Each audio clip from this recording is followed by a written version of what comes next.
people are realizing more and more, including within the medical field, that mental health issues are not caused merely by biological chemical causes that can be pharmaceuticalized away. So I do think that in many ways, mental health is a proxy.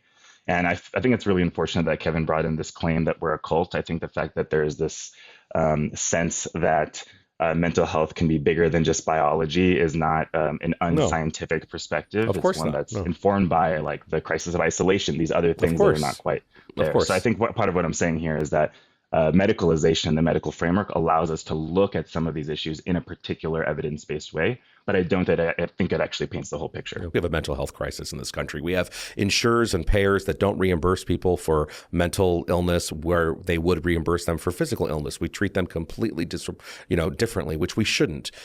We have a suicide epidemic that we're going on right now, especially among our young people. We have multiple crises when it comes to this. So, of course, we need to be looking for solutions. But if this was a real thing for these crises, we'd be seeing all the national mental illness organizations putting their money and time towards psychedelic research. They're not, because we More and have more have it over time as it's gotten sure. clearer. And okay, yes, as this has become more popular, yes, it has increased in popularity, but we are seeing how we have multiple things that we need to be making sure of, for example, in the next 4 years, to make sure we don't lose Medicaid reimbursement for addictions and mental illness. That's like the top thing we could do if we care about mental illness, to make sure we don't lose ACA benefits with mental health and substance use disorders. So we have a massive crisis. There's no doubt about it.